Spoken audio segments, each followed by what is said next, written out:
Hi hello నమస్తే friends, welcome back to my channel mister KVB.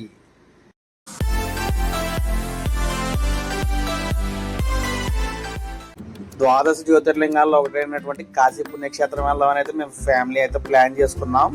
మా బాగారు చెల్లి, మేనల్లుడు, నేను, మా మిస్సెస్, మా పాప, మా అమ్మ, మేమందరం కలిసి అయితే కాశీ ప్రయాణం చేస్తున్నామండి.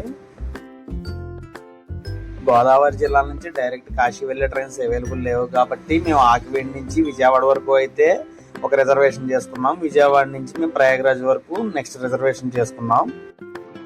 విజయవాడ నుంచి మేము బుక్ చేసుకున్న ట్రైన్ నేమ్ వచ్చేసి గంగా కావేరి ఎక్స్ప్రెస్. ఇది వీక్లో 2 times మాత్రమే ప్రయాణిస్తుంది. శనివారం అండ్ సోమవారం మాత్రమే. మేము సాటర్డే అయితే జర్నీ స్టార్ట్ చేసాం. ఇది విజయవాడ వచ్చేసరికి 11:55 PM అయితే అవుతుంది. ఓన్లీ విజయవాడ నుంచి ప్రయాగరాజ్ వరకు జర్నీ టైం వచ్చేసి 25 hours. మేము సాటర్డే నైట్ ట్రైన్ ఎక్కాం కాబట్టి మేము ట్రైన్ దిగేసరికి మండే ఎర్లీ మార్నింగ్ 2 o'clock అయితే అవుతుంది. ఎర్లీ మార్నింగ్ దిగుతాం. ఫైనల్గా ఎగ్జాక్ట్గా అనుకున్న టైంకి అయితే ట్రైన్ రీచ్ అయిపోయింది ప్రయాగరాజ్ రైల్వే స్టేషన్కి. అండ్ స్టేషన్ రెనోవేషన్ పనులు జరుగుతున్నాయి. చాలా లాంగ్ అయితే నడవాల్సి వచ్చింది. మేము రైల్వే స్టేషన్ నుంచి ఒక ఆటో మాట్లాడుకుని దగ్గరలో ఏదైనా రూమ్కి తీసుకెళ్ళమని అక్కడ రూమ్లో లగేజ్ అయితే పెట్టేసుకున్నాం. ఆ లగేజ్ పెట్టుకుని అక్కడ నుంచి మళ్ళీ తిరిగి త్రివేణి సంగమంకి అయితే స్టార్ట్ అయ్యాం స్నానం చేయడానికి. పొద్దున్నే త్రివేణి సంగమం ఆ లైటింగ్ తోటి చూస్తుంటే అసలు కళ్ళు మిరుమిట్లు కొలిపినాయి. అంత బాగుంది, చాలా బాగుంది.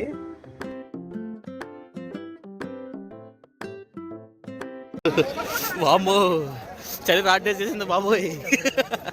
స్నానం చేయడం చాలా కష్టంగా ఉంది. అమ్మో, నేను నా లైఫ్లో ఫస్ట్ టైం అంత చలి అయితే ఫేస్ చేశాను. ఇప్పటివరకు ఎప్పుడంత చలి అయితే చూడలేదు నేను. ఇంటి దగ్గర ప్రతిరోజు వేడి నీళ్ళు చేసేయడం వలన ఇక్కడికి వచ్చి అసలు చన్నీళ్ళు అసలు కాలు కూడా పెట్టలేకపోయాం. చాలా దారుణంగా ఉంది చలి. టైం అయితే ప్రజెంట్ ఎగ్జాక్ట్గా 4 అయ్యింది. ఈ టైంకి అసలు మాట్లాడడానికి నాకు చాలా కష్టంగా ఉంది. అసలు అంత చలిగా ఉంది. అసలు ఎక్స్పెక్ట్ చేయలేదు నేను. మా జాను కూడా బాగా ఎంజాయ్ చేస్తుంది. ఏమో బాగుందా? బాగా చల్లగా ఉందా? చలేస్తుందా? హాయ్ చెప్పు అందరికి. బాగుంది కదా. ప్రజెంట్ అయితే ప్రయాగరాజ్లో త్రివేణి సంగమం దగ్గర స్నానం అయితే కంప్లీట్ చేసుకున్నాం. ఇక్కడ నుంచి బడే హనుమాన్ టెంపుల్కి వెళ్ళాలి. టెంపుల్ అయితే వాకబుల్ డిస్టెన్స్ అని చెప్పని అంటున్నారు ఇక్కడ దగ్గరలో. ఆ టెంపుల్ చూసుకుని అక్కడి నుంచి కాశీకి అయితే ట్రైన్ టికెట్ బుక్ చేసుకున్నాం. కాశీకి బయలుదేరిపోతాం.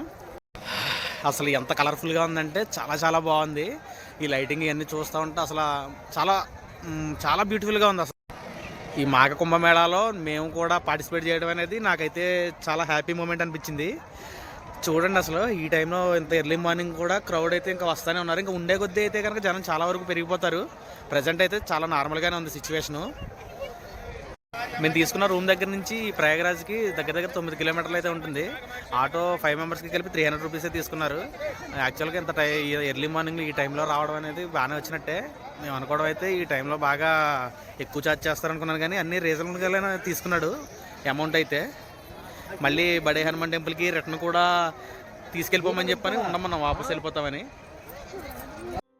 సంగమంలో స్నానం కంప్లీట్ చేసుకుని అక్కడి నుంచి బడే హనుమాన్ టెంపుల్కి వచ్చాం. హిందీలో బడే హనుమాన్, తెలుగులో బడే హనుమాన్ అని అయితే మెన్షన్ చేశారు. మరి స్నానాల ఘాట్ దగ్గర నుంచి బడే హనుమాన్ టెంపుల్ చాలా దగ్గర. మేము ఆటో అయితే టెంపుల్ దగ్గర నుంచి మమ్మల్ని రూమ్ దగ్గర కూడా డ్రాప్ చేస్తే అయితే మాట్లాడుకున్నాం. ఈ టెంపుల్లో ఉండే హనుమాను పడుకుని ఉంటారంట. ఇప్పటివరకు మనం ఉన్న హనుమాన్ టెంపుల్స్ అన్నింటిలో కూడా ఆంజనేయ స్వామి కూర్చొని ఉండడం, నిల్చుని ఉండడం చూసాం, కానీ పడుకుని ఉండడం అయితే ఇదే ఫస్ట్ టైం నేను కూడా చూద్దాం. లోపల వీడియో తీయడానికి ఉంటుందో లేదో అందుకే మీకు స్క్రీన్ మీద చూపిస్తున్నాను, చూడండి. అండ్ ఈ టెంపుల్కి చుట్టూరు కూడా ఒక కోట గోడలా అయితే ఉంది. కోట మధ్యలో టెంపుల్ ఉన్నట్టుగా ఉంది, సేమ్ యాజ్ ఇట్ ఈజ్గా. ఘాట్ నుంచి రూమ్కి వెళ్ళే దారిలో ఇందాక బరే హనుమాన్ టెంపుల్కి అయితే వెళ్ళాం కదా. నెక్స్ట్ ఇక్కడ దగ్గరలోనే శక్తిపీఠం అయితే ఉందన్నారు. 18 శక్తిపీఠాల్లో శక్తిపీఠం ఇక్కడ ఉందని చెప్పి ఇక్కడ చూడడానికి అయితే వచ్చాం. ప్రస్తుతం మనం వెళ్తున్నటువంటి అష్టాదశ శక్తిపీఠాల్లో ఒకటైనటువంటి మాధవేశ్వరి దేవి శక్తిపీఠం. ఇక్కడ అమ్మవారి చేయి భాగం ఇక్కడ పడడం వల్ల ఇక్కడ ఒక శక్తిపీఠంగా ఈ క్షేత్రం అయితే ప్రసిద్ధి చెందింది. ఈ 18 శక్తిపీఠాల్లోనూ మన తెలుగు రాష్ట్రాలు అయినటువంటి ఆంధ్రప్రదేశ్లో 4, మహారాష్ట్రలో ఒక 2, శ్రీలంకలో 1, తమిళనాడులో 1, వెస్ట్ బెంగాల్లో 1, కర్ణాటకలో 1, ఒరిస్సాలో 1, మధ్యప్రదేశ్లో 1, హిమాచల్ ప్రదేశ్లో 1, అస్సాంలో 1, ఉత్తరప్రదేశ్లో 2, బీహార్లో 1, కాశ్మీర్లో 1, ఇలా 18 చోట్ల 18 శక్తిపీఠాలుగా అయితే ఉన్నాయి. మా టెంపుల్ నుంచి ఘాట్ నుంచి దగ్గరగా సుమారుగా ఏమన్నా 3-4 కిలోమీటర్ల డిస్టెన్స్లోనే మొత్తం ఇవన్నీ ఉన్నాయి. పెద్ద లాంగ్ అయితే తిరగాల్సిన అవసరం లేదు, లోకల్లోనే ఉన్నాయి. శక్తిపీఠం అనేది బరి హనుమాన్ టెంపుల్ కూడా 2 ఘాటుకి దగ్గరలోనే ఉంటాయి. Prayagraj railway station entrance gate దగ్గర నుంచి లోపల ప్లాట్ఫామ్ దగ్గరికి వెళ్ళడానికి సుమారుగా 30 నిమిషాలు అయితే పడుతుంది. దగ్గర దగ్గర 5-6 గేట్లు ఉన్నాయి. ఈ ఒక్కో గేట్ లోంచి ఒక ప్లాట్ఫామ్ మీదకి అయితే అలవెన్స్ అయితే ఉంది. ఫైనల్ గా మేము వందే భారత్ అయితే బుక్ చేసుకున్నాం కాశీకి. ఇక్కడ నుంచి కాశీకి ఒక 2.5 hours అయితే జర్నీ. పైనుంచి కింద ప్రయాగరాజ్ త్రివేణి సంగమం చూస్తూ ఉంటే చాలా బాగుంది. ఇందాక చూపించిన నైట్ విజువల్స్ ఇప్పుడు ఆల్రెడీ మార్నింగ్ అయిపోయింది. ఇది 9:30 అయింది అరౌండ్ టైము.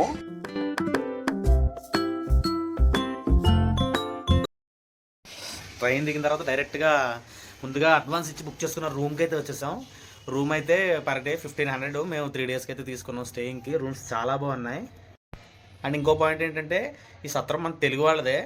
ఈ రీసెంట్గా ఈ మధ్యన కట్టిందే 1 year అవుతుంది. చాలా అంటే చాలా బాగున్నాయి. లిఫ్ట్ ఫెసిలిటీ ఉంది. భోజనాలు అయితే చాలా బాగున్నాయి. మన ఇంట్లో వండుకున్నట్టే ఉంది, అంత బాగుంది. ఈ తెలుగు సత్రం పేరు వచ్చేసి ఓంకారేశ్వరి సత్రం. మనకి ఎవరికైనా సరే కాశీ వచ్చేవాళ్ళు ఎవరైనా ఉంటే వాళ్ళకి నెంబర్ కావాలంటే కనుక కామెంట్ బాక్స్లో కామెంట్ చేయండి, వాళ్ళకి నెంబర్ అయితే ఇస్తాను. కాశీ విశ్వనాథుని దర్శనం చేసుకోవాలంటే ముందుగా కాలభైరవుడు దర్శనం చేసుకోవాలి. మేము ముందుగా కాలభైరవుడు దర్శనం చేసుకుని అక్కడి నుంచి మృత్యుంజయ స్వామి టెంపుల్కి అయితే వెళ్ళి అక్కడి నుంచి కాశీ విశ్వనాథుడి దర్శనానికి అయితే బయలుదేరాము.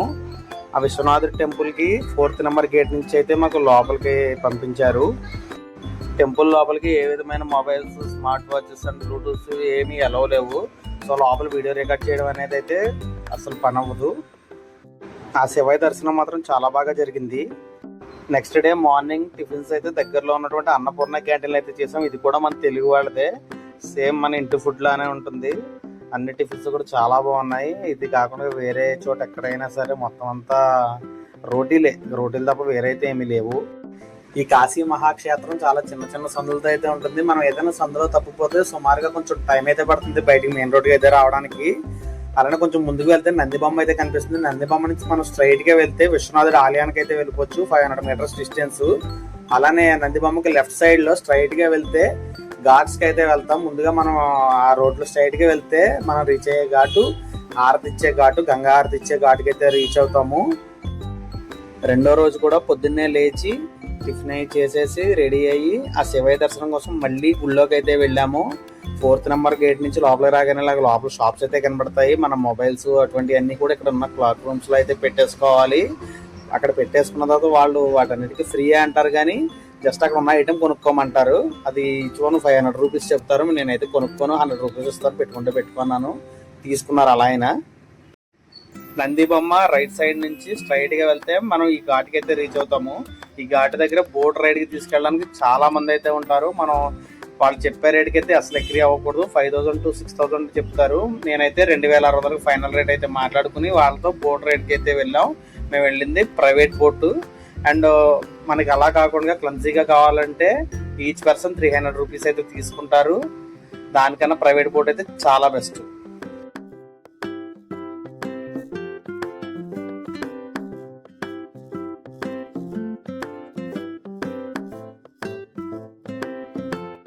కాశీలో సుమారుగా 80 ఘాట్లు పైనే ఉన్నాయి. అందులో మెయిన్ గా చెప్పుకోవాల్సినవి మణికర్ణిక ఘాటు, హరిశ్చంద్ర ఘాటు, నమో ఘాటు, గంగా హారతి ఘాటు. ఈ 4 కూడా ప్రధానమైన ఘాట్లు. రిమైనింగ్ అన్ని కూడా ఖచ్చితంగా చూడాలి. అండ్ మణికర్ణిక ఘాట్లో రోజుకి 200 నుంచి 300 శవాలు దహనం అయితే జరుగుతూ ఉంటుందంట. ఈ ప్రాసెస్ 24/7 జరుగుతూనే ఉంటుందంట.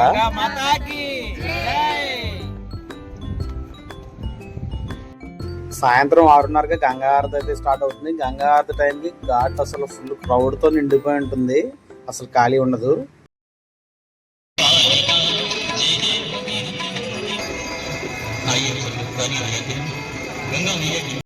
ఈ గంగా హారతి టైంలో బోట్ రైడ్కి వెళ్ళే వాళ్ళందరూ కూడా ఎగ్జాక్ట్గా ఆ టైంకి అయితే గంగా హారతి ఘాట్ దగ్గరికి వచ్చేసి అక్కడ బోట్లో కూర్చుని గంగా హారతి మొత్తం చూసి ఆ తర్వాత రిమైనింగ్ ఘాట్స్ అనేవి కూడా కంప్లీట్ చేసుకుంటారు.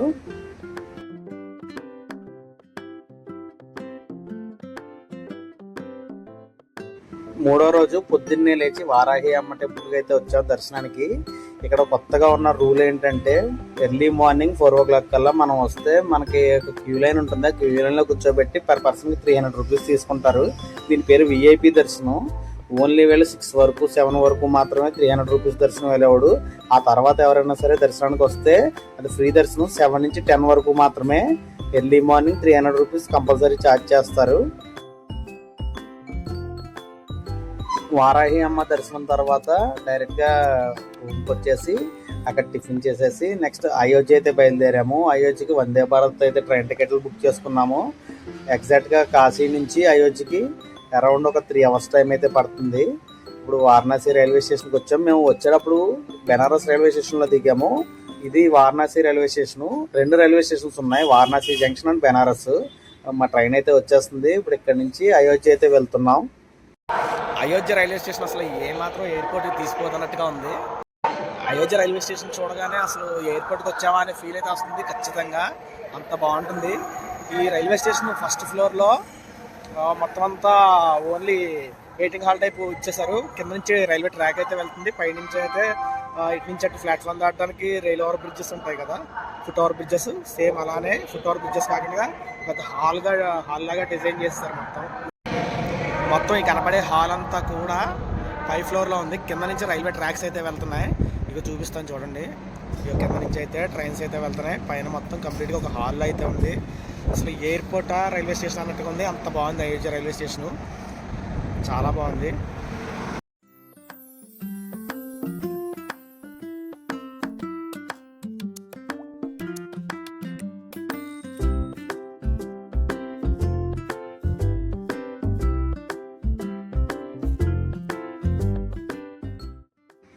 అయోధ్య రైల్వే స్టేషన్ నుంచి టెంపుల్ జస్ట్ 700 meters మాత్రమే వాకబుల్ డిస్టెన్స్, నడిచి వెళ్ళిపోవచ్చు.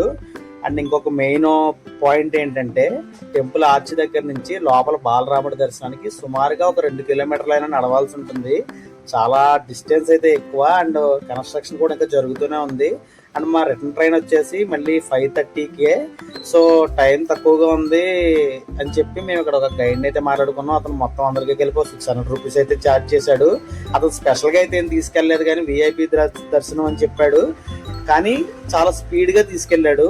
అదే రూట్లో లోపలికి తీసుకెళ్ళడం చాలా ఫాస్ట్గా తీసుకెళ్ళాడు. మేము బయటికి కూడా అలానే వచ్చాం ఫాస్ట్గా. సో ఫైనల్లీ నీరసం అయితే వచ్చింది బాగా. అయోధ్యలో టెంపుల్ లోపలికి వెళ్ళి బయటకు వచ్చేసరికి ఇక్కడ గుడి దగ్గర పెట్టే ప్రసాదం ఒక్కొక్కళ్ళు 2 కప్పులు తీసుకుని తినేసాం. ప్రసాదం అయితే టేస్ట్ చాలా బాగుంది, వేడివేడిగా ఉంది కూడా.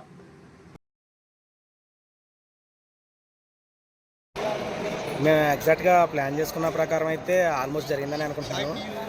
రావడం ఫస్ట్ అయితే ప్రయాగరాజ్లో దిగి అక్కడ మాఘ కుంభమేళాలో అయితే పార్టిసిపేట్ చేసి అక్కడ స్నానం చేసి అక్కడి నుంచి కాశీ వచ్చేసాం.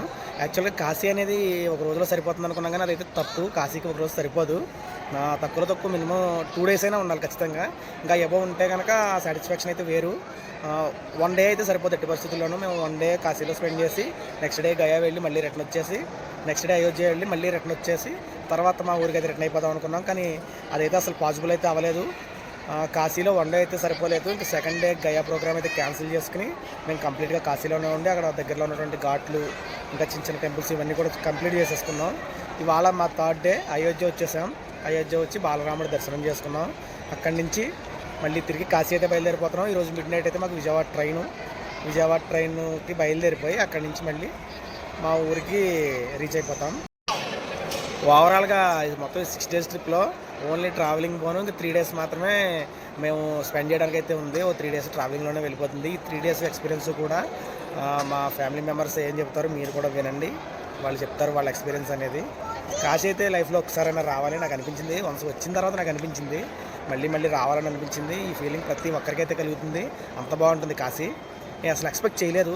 ఎప్పుడు సినిమాల్లోనూ ఇన్స్టాగ్రామ్లోనూ యూట్యూబ్లోనూ వీటిలో చూడడం తప్పితే కాశీ ఎంత బాగుంటుంది అన్న విషయం వస్తే కానీ అర్థం కాలేదు. యాక్చువల్గా మనం చూసిన వీడియోలో చూసే మనకు అనిపిస్తుంది కాశీ అనేది వెళ్ళాలి ఒకసారి, కాశీ నగరం చాలా బాగుంది అని చెప్పి అనిపిస్తుంది. కానీ వన్స్ ఒక్కసారి విజిట్ చేసిన తర్వాత ఇంకా లైఫ్లో మళ్ళీ వెళ్ళాలి, చూడాలి, ఆ శివయ్య దర్శనం చేసుకోవాలని ఖచ్చితంగా అనిపిస్తుంది ప్రతి ఒక్కరికి. మీ కాశీ ఎక్స్పీరియన్స్ ఏంటండి బాగారు? కాశీ ప్రయాణం చాలా బాగుందండి. మాది ముమ్మడివరం, ఆంధ్రప్రదేశ్. కాశీ విశ్వనాథం దర్శనం చేసుకుందామని మా బామ్మడి గారు మేము వాళ్ళ ఫ్యామిలీ మా ఫ్యామిలీ బయలుదేరాము. కాశీ విశ్వనాథ్ని దర్శనం చేసుకుని మళ్ళీ రెండోసారి కూడా దర్శనం చేసుకుని అలాగే సాయంకాలం గంగాహారతి కూడా దర్శించుకుని అది కూడా బోట్లో దర్శించుకుని చాలా హ్యాపీగా ఫీల్ అయ్యాం.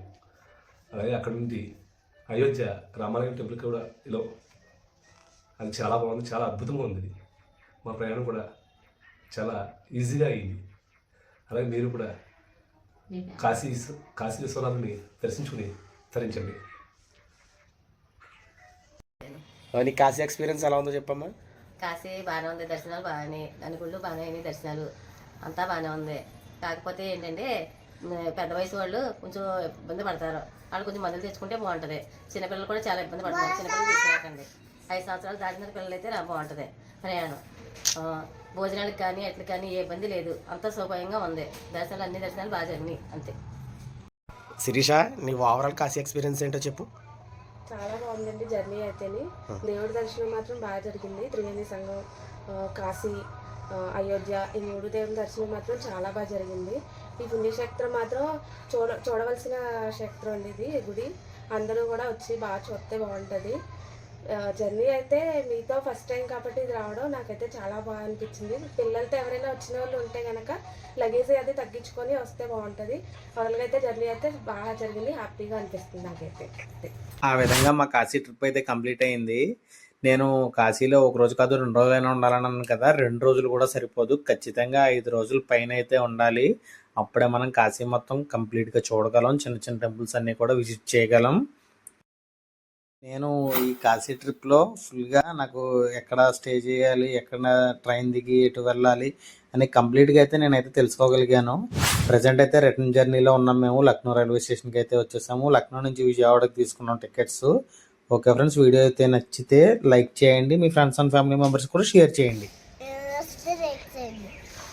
సబ్స్క్రైబ్ చేసుకోండి.